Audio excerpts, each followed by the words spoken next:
everybody. Welcome. Glad to have you here. My name is Andrew Parker. I'm VP of Marketing here at Leadership Circle, and we're glad and happy to welcome you to another webinar here. Today, we're going to talk about something that we're all really excited about here at Leadership Circle called Brite. It's our brand new team assessment. One of the best team assessments there available on the market, and we're excited to walk you through some of what goes on in Brite. So as you come in, we're just put in the chat where you're calling in from, and tell us a little bit about what you're hopeful to get out of today's session.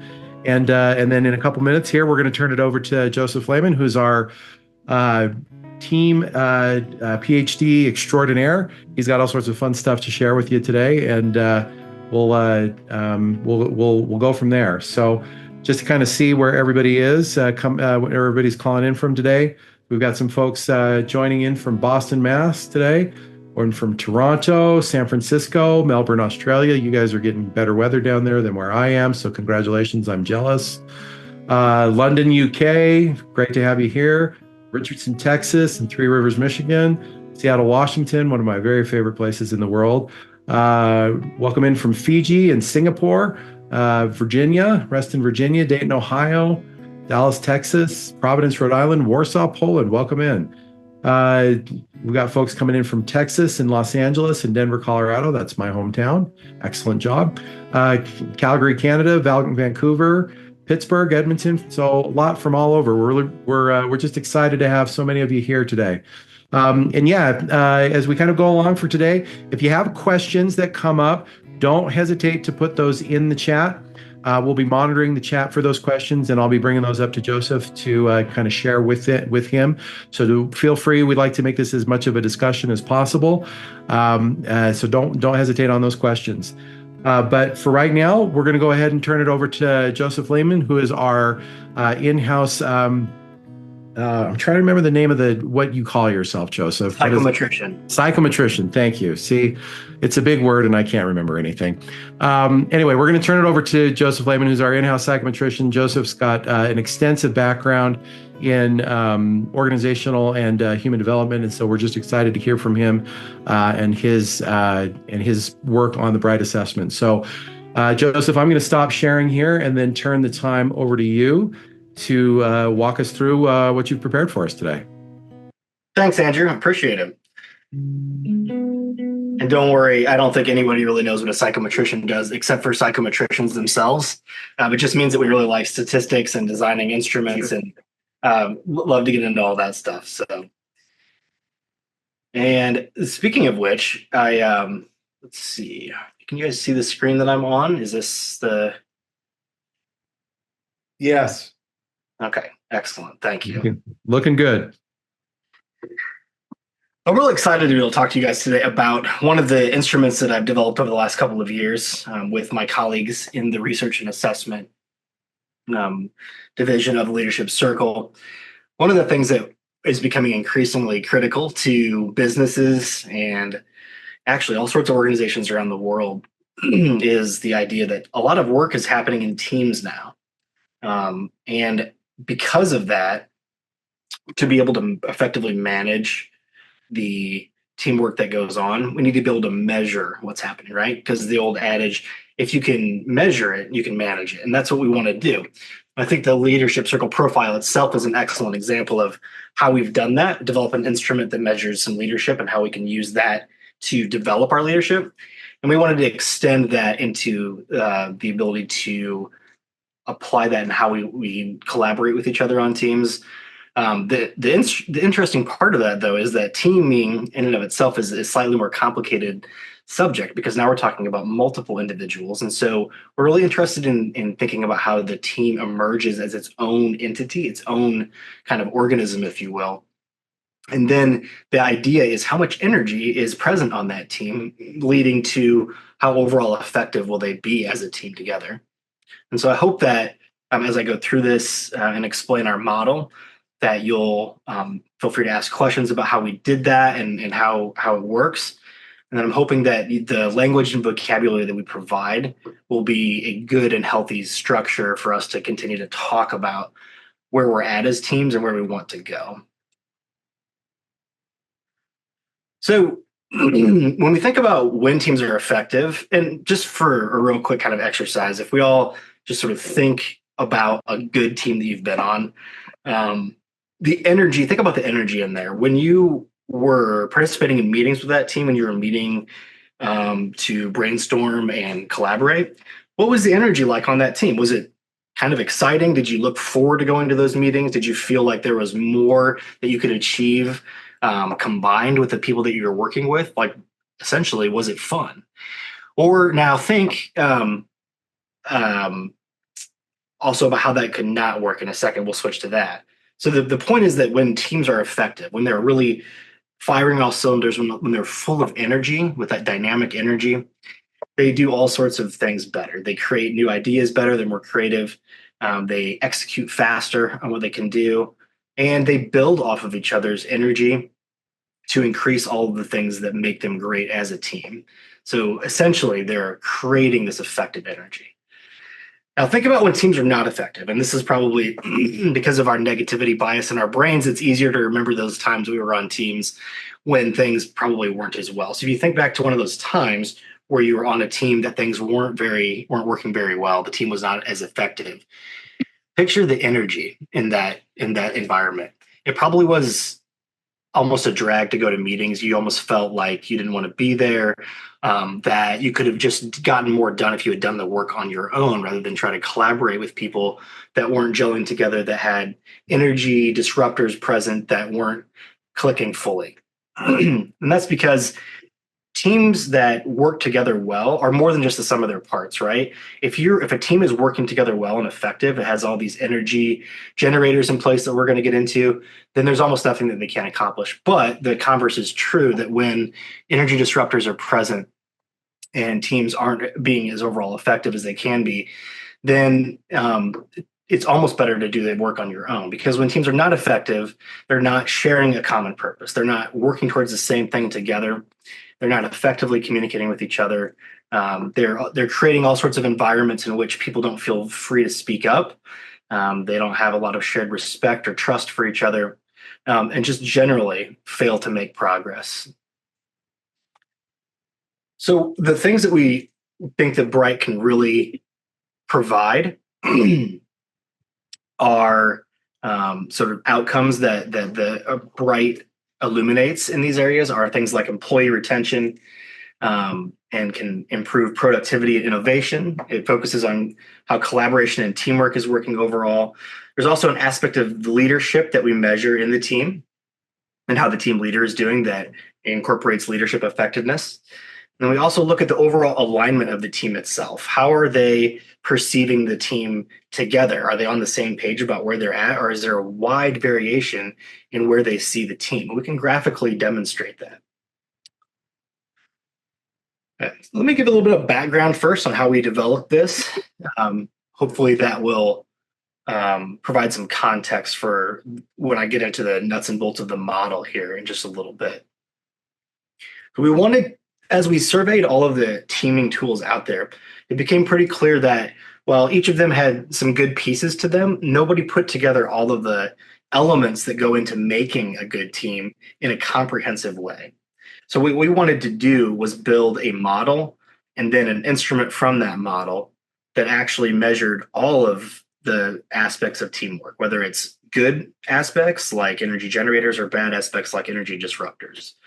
And so what we did is an extensive literature review and our own research at Leadership Circle with some of the teams that we work with, featuring more than 26,000 teams from around the globe. And we identified the things that directly contributed to effective working together as a team, right? So we were actually interested in just outputs that showed up in the measurements as positive improvements on overall team effectiveness. So we took each of those pieces that drove overall team effectiveness and the ones that were negatively correlated with team effectiveness and incorporated them into our model to produce a comprehensive model of team effectiveness. And what we wanted to do with this is to be able to create a way that teams could go in and look at how they're doing and see the different aspects in which they might be having less energy or more energy, so that they can more easily target where they want to implement their development work. And then the question is always, why was there a light bulb? Well, why do we couch this thing in the terms of a visual metaphor of a light bulb? We like a light bulb for a lot of reasons. One, because we really like this metaphor of energy and how the energy flows throughout a team. And we like how a light bulb is also sort of this thing that has all these components working inside of it, but they all need to be working together in the right way to produce the most light. If they don't really quite work together very well, or if there's problems with any of the subcomponents of a light bulb, there'll be at best less light or maybe even no light at all generated.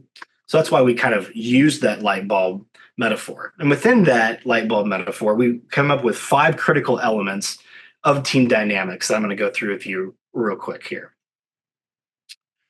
So, of the 5 elements you can see on the light bulb here, there's 5 pieces of this light bulb that all need to come together. We deliberately chose interlocking puzzle pieces because all of these elements somewhat affect the energy and how that flows through the team and how that flows through to overall team effectiveness. But the individual 5 elements are as follows. So the first one is sharing mindsets. And this gets at the sort of how well the fundamental beliefs around the team are aligned.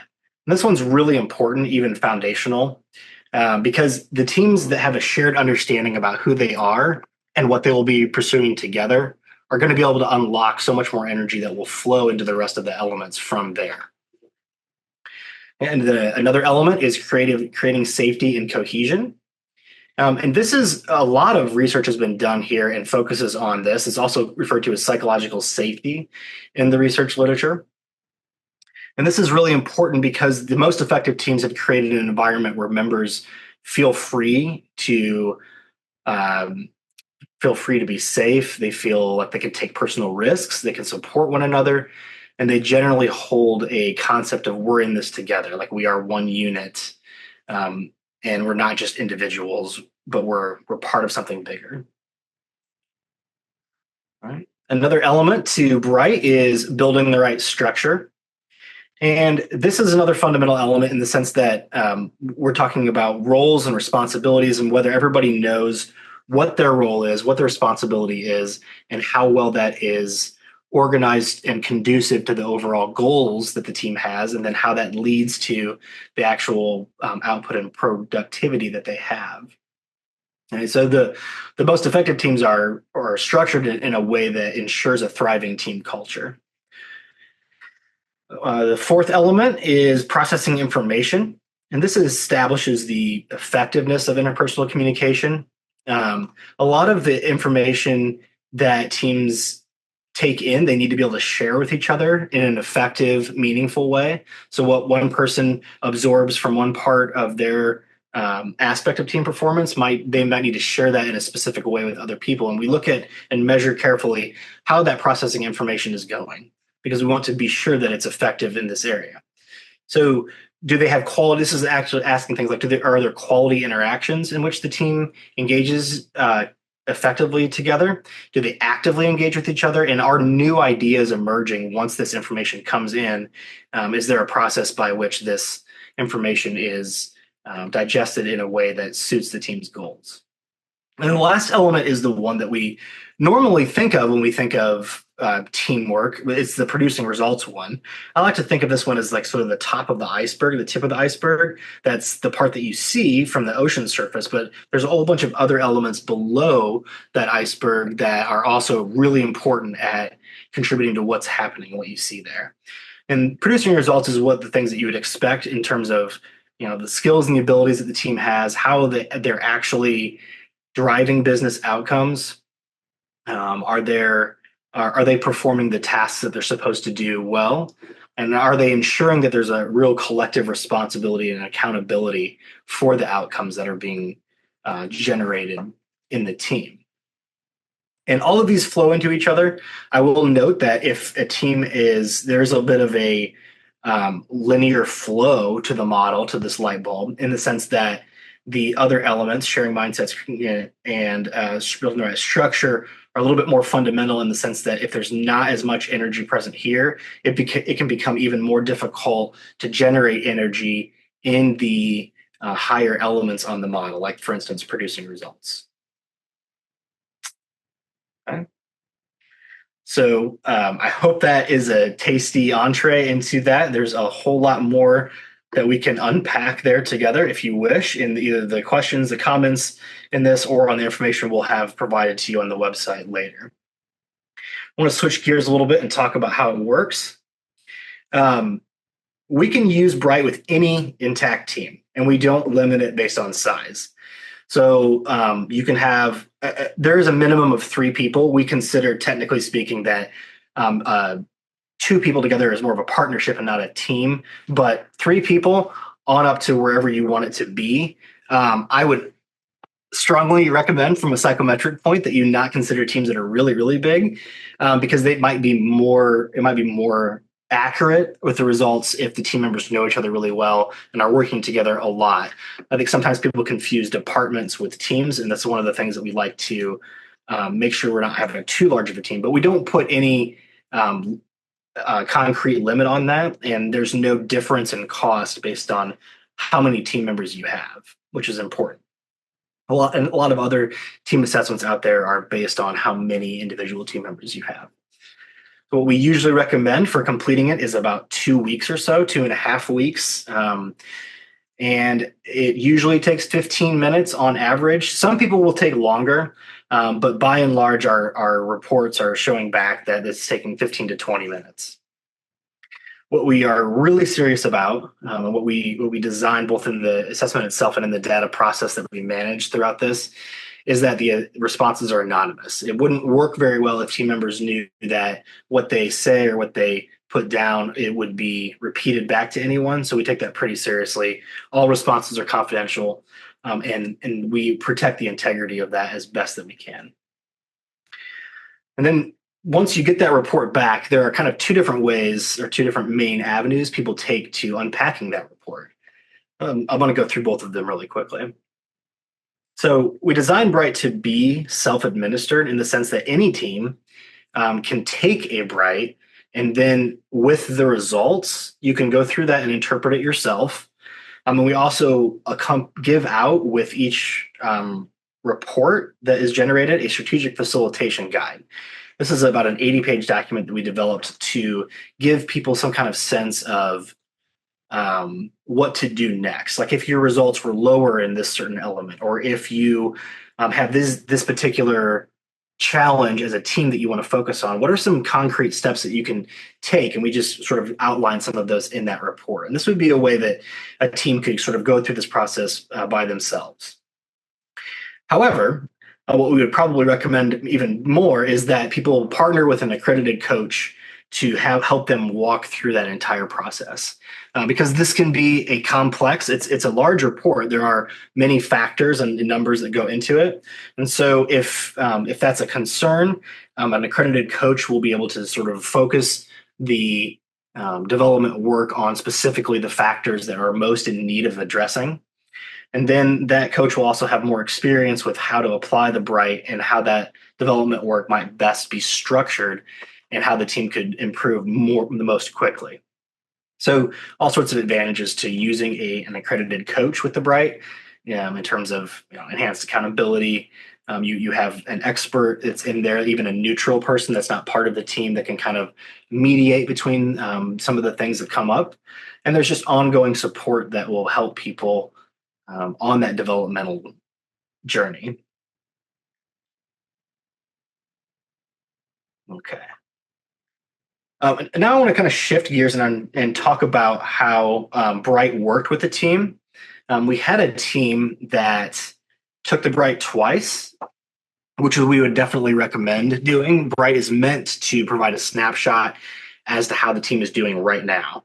And then with given the appropriate developmental work or the appropriate changes that the team wants to engage in, it would be ideal, I think, to measure that again and have a repeated measure so you could compare pre and post of how effective the development work was and whether the team is progressing in the way that you're hoping that it would. So I just want to share kind of a result with one team that did that. In this team, it was a financial technology firm, so a fintech company. They were just gearing up to implement a new strategy that was going to rapidly expand their. It was really an ambitious strategy to rapidly expand how many sales that they were going to be getting in, and they were kind of concerned because they knew it was going to require a lot more heavy lifting than they had done before. Like it was definitely taking things to the next level, so to speak. And they were kind of had a meh perception of themselves as a team at that point. They were kind of like, we think we're okay, but we really like to make sure that everything about us is set and ready to go so that we can meet these targets that we are setting for ourselves. And so they didn't really have any.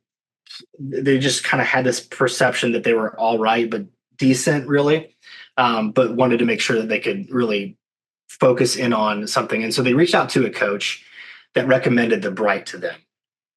And this was really useful because it gave them two snapshot periods, and then they could work on where the results were from the first Brite to the second one and see how things were going. So let me just show you a little bit about some of the results that we had. So the first Brite that they took, there were 6 team members on this that participated in this report, and their overall team effectiveness score is a 53. And I haven't gotten into, and I won't for the sake of time, like what all the scores, what level all those scores mean. You can find some of that in the information we'll provide later. But essentially, there can be 3 colors here: a kind of bright, light, fuller color, a gray mixed color, and then a sort of a darker, dim color, indicating how energy is present in the team. And this particular team is almost as they kind of intuited, they're kind of an average across the board. They're not doing super bad, but not doing super great either. They're pretty middle of the road in their performance. So if we dive into the nitty gritty of their reports, um, so going from sort of a visual representation of where they're at to actually each one of the 32 different generators and disruptors that the report will produce and show you, we can get a sense of where they were at this first instance of measurement. So their scores were, again, pretty middle of the road here. But some of them I want you to pay attention because we're going to show the change in a second. We have a really high distrust score here. So it's a score of 78, which indicates that there's some issues with our safety and cohesion element of teamwork. This is indicating that the team is not really feeling free to voice things, that maybe someone might cut them down for bringing something up, or maybe they can't really count on other people to follow through on their promises or support them all the same way. It's one of the things that we pay attention to, is we try to focus in on when I'm talking with a team and looking at development work. What are some of the major disruptors? What are some of the major generators that we need to focus in on to most effectively move forward as a team? And if we're looking at some of the rest of these, they're also unreliable team members is pretty high here as well. These are probably things that if we address those disruptors first, will overall improve our score the most quickly. In other words, where is the most bang for the most buck developmentally? Where should I focus my development work? And that's what these overview of results can help us do. Okay. So working with their coach and with the this team mostly just worked with the strategic facilitation guide and some of the suggestions that we made there.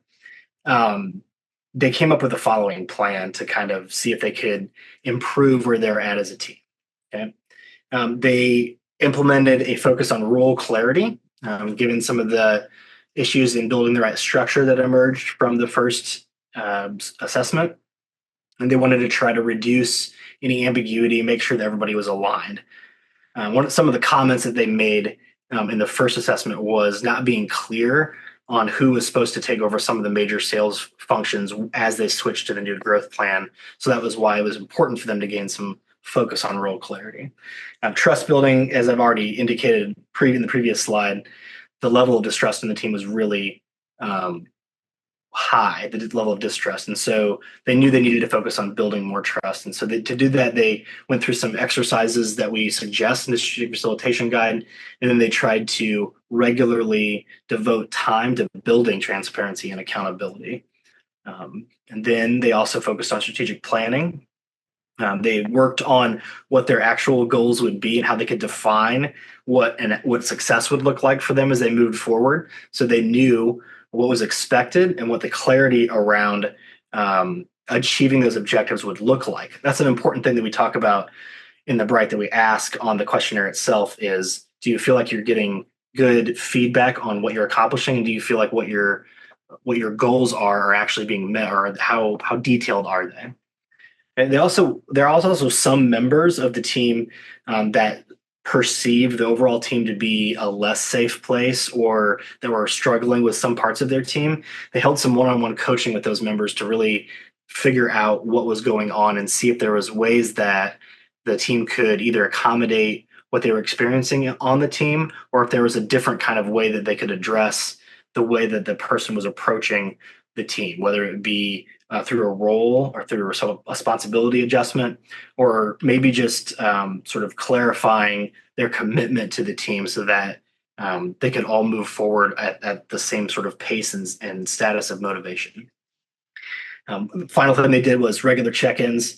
They wanted to make sure that they were actually seeing some changes on things, and that the development plan that they were instituting was really working, and that their overall alignment as a team was coming together more closely so that they could move on successfully. So they engaged in this for about 4 months, and then they took the same assessment again with the same questions, and were generated a new report to see how their overall effectiveness changed, see if they could identify any other areas for development. And there were 5 members of the team that participated at this point. Okay. So they improved. They're still at the same energy coloring here. So we're still sort of at the moderately effective zone here, but we've improved almost 10 points from 53 to a 52, indicating we're making some real progress. And just for the record here, I'm going to go back. So this is 4 months of development work, and the development work was mostly based on the strategic facilitation guide. It obviously, as the intensity of coaching increases and the development work that the team engages increases, and the length of time increases, with like 6 months of really hardcore development work, we would expect to see even more change than that as well. This is just one example of one team. And so if we go back to the overall review of results, I want to kind of look back at those areas that we talked about before. Remember how distress was up at a 78? It's now dropped to a 59. So we've really, and there's a corresponding, I think, 11-point swing from safety and cohesion in the first measurement to the second, which is really exciting, right? Like this is the kind of thing that makes me excited as a measurement guy, because this is something that we're measuring that's actually showing up in real life. It's making this environment for this team a more effective, a happier, healthier place to be in. And that's just kind of one of the things that I see that makes me happy. Also, in terms of unreliable team members, that number went down here almost, I think, 10 points as well. So some of those problem areas that we were looking at to make sure we made change in those areas. We are definitely seeing a measurable improvement in the overall shift of where this team is landing. I want to specifically call out the overall element scores. Remember those elements that we talked about first, the 5 elements that make up the Brite. Those are listed on that far left column. And we're moving here almost an average of 10 points across the board for each one of these areas, which is, I think really speaks to the seriousness of the team and how they really wanted to improve, how they engaged in the development work that they wanted to, and how they were able to actually achieve that improvement that they set out to do. Okay. And then if we break this down in a different way instead of non-numerically, I don't know why people are ever interested in non-numerical answers, but no, I'm just teasing. But as far as improving shared mindsets goes, the team worked on and successfully gained a more collaborative environment, which was more inclusive. the team morale improved and people were happier to be there. And they also understood where they were as a team. Their identity as a team increased here. What they knew that their goals were, their shared approach to what they were going to accomplish became more aligned. It became stronger as a result. They also addressed the roles and responsibilities within their teams and were able to gain some clarity on that, which really helps reduce some misalignments and all sorts of ineffective, inefficient ways of going about things. If you have two members of a team who have too much overlap in their roles or too little overlap, there's going to be an inefficiency in how they produce all sorts of things that will show up and be a problem, which is why it's important to get clarity on the roles and responsibilities of the team. We also know that the psychological safety, the safety and cohesion element showed quite a marked improvement there. People on the team felt more encouraged to share things with each other and supporting a culture a place that they wanted to stay at, that they wanted to be at, because they knew they would be heard, they knew they would be listened to, and they knew that they could count on the people that they worked with. There was also a better information processing. The efficiency of that increased. So as they were able to talk to each other and address how the information flowed between them, this led to overall better decision making and then just more efficient use of the communication time that they had. So they also had an increased focus on producing results. They had a heightened commitment to achieving the goals that they set out for themselves, which really resulted in, when there's an improvement here in producing results, it means that a team is becoming more creative and really unlocking the energy that they have inside of themselves to produce the things that they want to produce. And this is where the benefit of teamwork comes into play, right? If your team is firing on all the cylinders, if the energy is flowing through the elements, then your creativity is unlocked, and there's more that you can achieve together than you could achieve by yourself. That's what we want to see. And finally, as we mentioned before, we do have some questions and some specific areas that focus us on the team leader itself. We even ask the people to reflect on how the leader is doing and what kinds of ideas the team leader can implement to enhance the leadership effectiveness and strengthen the overall team dynamics here. So we that's why we always encourage the team leader to participate in the overall assessment and make sure we get their data to include that so that people can really see where that leadership is affecting the overall team dynamics. All right. I'm not sure if I'm ahead of schedule or not. No, that's great. Thanks, Joseph, for walking us through that there.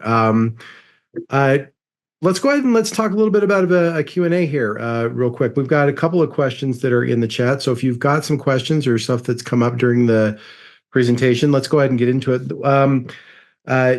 Joseph, one of the questions in the chat has come in that asking, is there a line in the scoring that signifies a competitive advantage team dynamic? In other words, like is there a specific number you got to get to in a particular section to say, yeah, actually this team is functioning pretty high?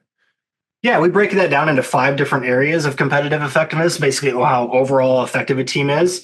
And we talk about, we have a graph in every report that shows the overall percentage of teams that are reaching that goal. So we have overall team effectiveness of highly effective, moderately effective, sort of a medium level, and 2 lower levels as well. And we show and define where your overall team effectiveness number, where that puts you in that range. So it's really a criterion referenced measurement in that point, in the sense that we want the outcome to be, and the outcome is designed to be, measuring actual team effectiveness. And so that's why we broke it into the 5 categories. Makes a lot of sense. I know, in some of the conversations that you and I have had, we've talked a little bit about that kind of 80-40 rule in some of those areas. Would you mind maybe just bringing that slide back up and kind of walking people through that? I think it'd be great for them to maybe see that, so we can kind of get into that, where that line kind of lies. Absolutely. Let me see if I can share my screen again. But can you guys see my screen or not anymore? Yeah, we can. We can see it. You're just it's just not in Hanging out in presentation mode. Q&A there. Yeah. All good. All good.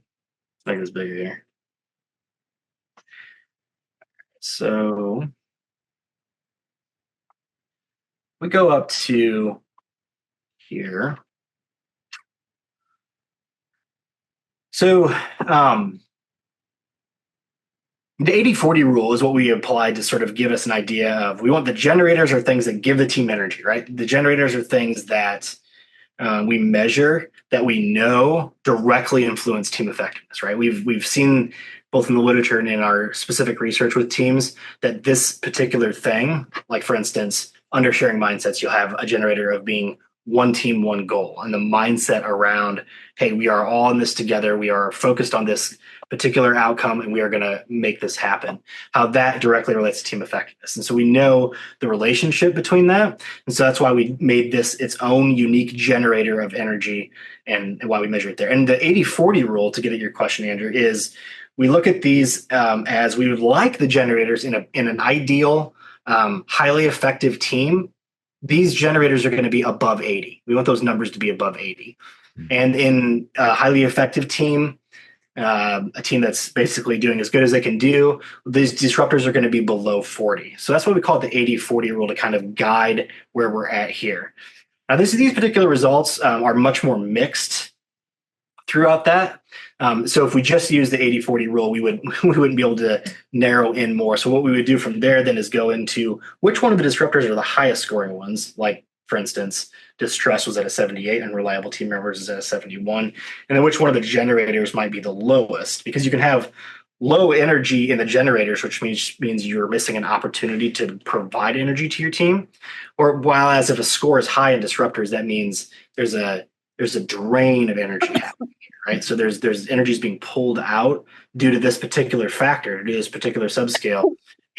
It's blocking this team's ability and literally draining energy from the team, which is why we put distrust as a disruptor, right? If you can kind of picture how distrust would show up in a team in a psychological environment, if there's distrust, if I can't rely on my fellow team members to do what they say they're going to do or to support me, then the energy that I'm bringing, that they're bringing, is disrupted. It's being drained out of the particular energy available in that element.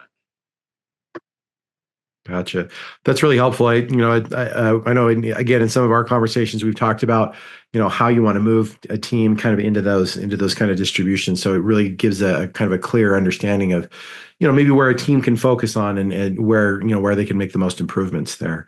I'm going to ask you the standard consultant question that I've had a few people kind of message me about, which is, out of the 5 factors here, is there one that's more important than the other? And if there isn't, you can always answer, well, no, of course not. But we all wonder that. So maybe speak to that just a little bit, if that's okay. Absolutely. And you have to be careful here. You're asking the developer of a test to sort of identify which one of his children is his favorite. So right. So I would say slightly. There's a slightly yes answer to that, and that would be sharing mindsets, because it's so foundational to what a team does. Like, a lot of the energy that's created there flows into the other elements, right? So what happens in sharing mindsets will end up highly affecting what happens in a safe workplace, in a cohesive workplace, in that element as well. So we actually, what we recommend, one of the recommendations we make in the strategic facilitation guide is, if you have multiple areas that you're not sure which one to focus on, if one of those areas that you think might need a little improvement in a performance is sharing mindset, go ahead and focus on that one first, because that's likely to lead to a lot of positive outcomes throughout the rest of the model as well. It's just because it's fundamental, right? Like, if you don't understand where you're going and what you want to do, if your vision isn't clear and crisp, and you don't have that shared, and not everybody's on the same page with that, then it'll be a problem. And one of the fun things that we do here is, I should just mention, I didn't mention this before, there are 127 Likert item scale questions that go into making up this instrument. So 127 survey questions that go from strongly disagree to strongly agree, right? There's also 5 open-ended response questions that people can type out their full response. And the one that we included for sharing mindsets is literally to list the top 3 strategic goals of your team. Because what we found in the research, what we found in our work with teams, is that people may have a false impression that they actually share the same strategic initiatives. And when you list them out and compare them across team members, you get a real quick sense of how aligned you all are in terms of sharing those mindsets. In terms of maybe we were just a little bit off on which initiatives we wanted to prioritize and how we wanted to prioritize them. So all that to say, slight bias for sharing mindsets, perhaps. Okay. That's a great answer. I appreciate that, and I know that gives us a chance to kind of see where we might be able to start.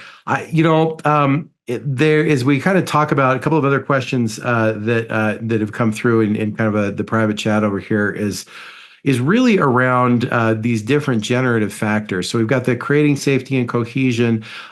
There's the third one there. If you'll just go to that next slide, around or excuse me, the fourth one. Apologies, around processing information. There's been a little bit of asking to provide a little bit more clarity around processing information and why that's so important. Absolutely. Would you mind just kind of speaking to that a little bit? Sure. And to do that, let me just dive into. So I like to think of the Brite as like a layered deal. You have your overall team effectiveness as your outer layer score. Then you have the scores on each of the elements, which is the second layer. And then the third layer is where all the energy generators and disruptors scores show up. And that's where we have all of them listed right here. And so the processing information is made up of the following generators and disruptors. So we have open information exchange. We have efficient meetings. What's really fun about this one is that not a lot of teams get high scores in there. You'll notice their score is a 42 here, and we were really hoping it would be like around the 80 would be ideal, right? But not to worry if that's one of your teams, because most teams, I think, score a little bit lower on efficient meetings than they would like. The good news from a consulting perspective and from a coach's perspective is efficient meetings is a concrete thing that you can address. It's much more easy to address efficient meetings than it is the overall distrust present on a team, because there are clear-cut things that you can take, like looking at your agenda, right? Looking at whether there's pre-readings for the meetings, all those kinds of things that we mentioned in the strategic facilitation guide that people may or may not know, or just may or may not need reminders to implement and improve themselves there. There's also collective knowledge generation, which is another way of saying if the team has different inputs into how they talk together, do they generate something new and effective with that information? The active monitoring and regulation is really important too, because there needs to be a feedback loop between the sort of creation that the team is making, the production that they have, and then how that's actually landing either with the customers, with the outputs that they have. And so the active monitoring and regulation allows a team to monitor that process of itself. And then the disruptors here are whether a team is being impulsive, whether they have polarization on the team, whether there's unbalanced participation, which is, I think, always a fun one to talk about in a team. I think we all have maybe scary memories back from college, whatever, when we were on a team and nobody really did anything and you were the only person that did all the work. That doesn't usually happen as bad, hopefully, in the environments that we're in. But if there is an unbalanced participation, something that needs to be addressed, right? We need to make sure that social loafing is kind of eliminated, that everyone's participating to the fullest extent that they can. The one that I think for the disruptors on processing information that is more important, or at least that comes up over and over again, is unmanaged conflict. A lot of teams will say that, hey, we all get along really well with each other. And yet they'll simultaneously admit that it can be difficult to bring up certain topics because they don't know how it's going to land with the rest of their team. In which case, I would say they kind of have a false sense of safety and cohesion, right? They may like each other. They may be able to get along on a surface level. But when it comes to like being vulnerable, when it comes to actually having a difficult conversation where you need to be authentic and take the risk of maybe offending somebody, those things can be overlooked in an unmanaged conflict situation and not addressed, which is an energy disruptor, because over time that pulls energy out of the team could have been using to be more integrated with each other and to actually be more productive. Okay. So I hope that gets that little bit of processing information there. Yeah, that really does. And your comment about efficient meetings, I think, is something that we can all relate to, right? That's a common thing on teams that I've been on in the past, for sure. I've definitely used the phrase, this meeting could have been an email probably more than once in my career. So, um, uh, all right, a couple other questions here, and then we'll kind of wrap up. Ken is asking, do you have good benchmarks from the database of results that would help to identify a great versus average versus a challenge team? I know we talked a little bit about that with kind of the 80/40 rule a little bit, but like, what is your what do the benchmarks look like currently? Let me do something a little different here. I'm going to pull up a report that I have so I can show you what that looks like a little bit more. Right. And thanks for while Joseph's pulling that up. Thanks, guys, for the great questions there. We're trying to get to all of them as quickly as possible. Just as a quick reminder, we are going to send out the recording of this afterwards. So just make sure to look forward to that. So this is a sample report, if you will. Um, Here are the effective categories that we created, right? And there's an exceptional team, high performing, moderately effective, low performing, and ineffective. And those are very much generated from the research. Those are generated from the 26,000 teams that we worked with. Those are generated from carefully metriced quantitative results and some qualitative studies that we did as well. We actually also produced, and I'd be happy to provide to anyone who's curious, a fuller, sort of deeper psychometric report into how elements of the Brite came together, sort of what our statistics are, what all the item level data is on each of the factors and generators, what the overall reliability is. If you're into that kind of thing, we've got a report for you that I'd love to go over with you at some point. So I like to direct people to this graph because it has so much good information in it at the same time. So not only are we talking about a moderately effective team will be one that scores between a 50 and a 70, but we also want to note that out of the teams out there, 45%, or basically half of all teams, are going to be in this moderately effective area. And indeed, that's what you saw. The team that we did the example with, that's where they were. They were kind of down here, and they're on their way up and out. I think with just a couple more months, they'd probably be moving into the high-performing team zone there. And what's interesting about that is that people, I think, sometimes have a reaction when they see their score for the first time. Everybody wants their score to be 100, right? That's what we were conditioned from school to be like, I want the A plus. But it's actually more of a bell curve into where teams are functioning, right? There are a lot of teams that are doing moderately effective, and then there are less and less teams at the outskirts of that distribution. For instance, only 7% of teams are going to be exceptional teams. They're going to be scoring at sort of an 88 or above, right? Those teams usually are doing a lot of things right, and they've probably done a lot of specific work on getting to where they are. Those don't just happen, but those would be like a world-class team. We don't actually see, at least so far in the Brites that we've done, a lot of these super low ineffective teams.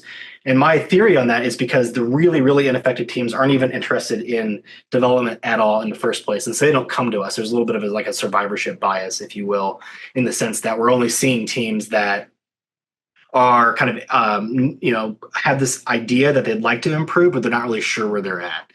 That's why we think the Brite is really helpful at least providing a snapshot and then providing a framework around how to talk about the different aspects of team. Because there's a lot that goes into teaming, right? There's a lot that goes into good teaming. We've got 5 elements, 32 different factors here. But if you look at the ways that we've defined everything, and we do this in the report. So if we look at sharing mindsets, for instance, we have a definition that we really derived from our research extensively, and we tried to give that to the team as a sense of this is what we mean when we talk about one team and one goal, and this is how we can actually pursue that effectively together.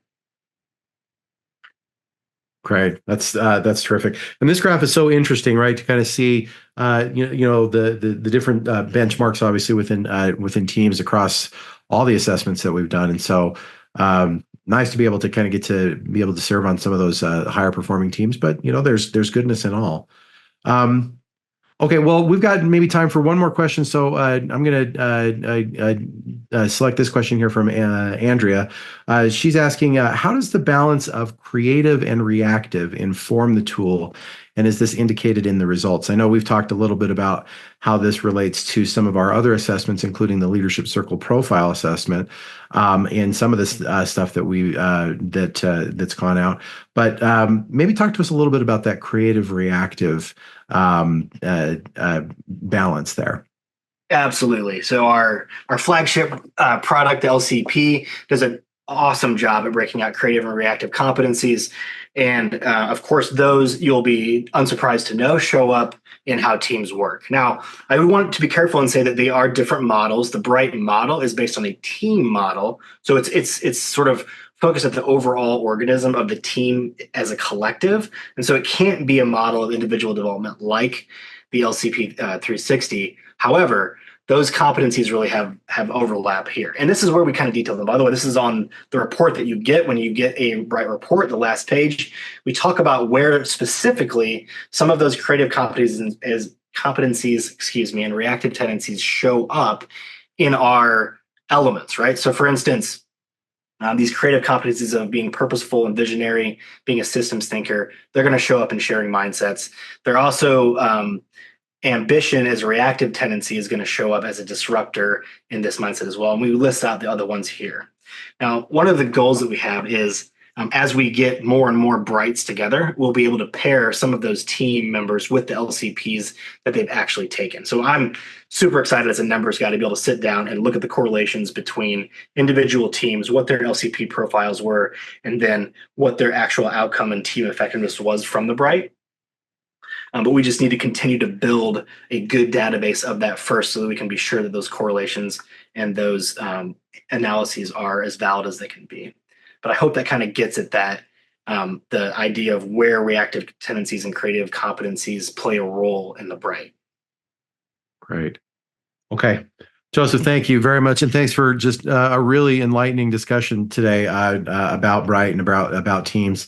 And thanks to all of you who've participated and asked questions. And hopefully we've been able to kind of get to all those questions. A couple of things that have come up in the chat just real quickly before we wrap up here today. In terms of pricing, the Brite assessment runs at $1,500 per assessment. And so those assessments can be purchased anytime and administered by really by anybody. Now, if you're wanting to get accredited in Brite, there are Brite accreditation workshops that will be happening. The next one actually will be happening in February and will be led by our team out of the Australia Pacific region. So go to our website there. You can go to leadershipcircle.com/events to find out more information about that and register for that accreditation, which will then allow you to serve as an accredited coach if that's something that you're interested in for Brite. There are additional resources on the website about Brite. So if you're looking to see those, feel free to take a look at those. We will send out an email with the recording, and I think there were several requests for that sample report. So I think we can probably include that as well in that email. So be on the lookout for that, so you'll have a chance to kind of go through that as well.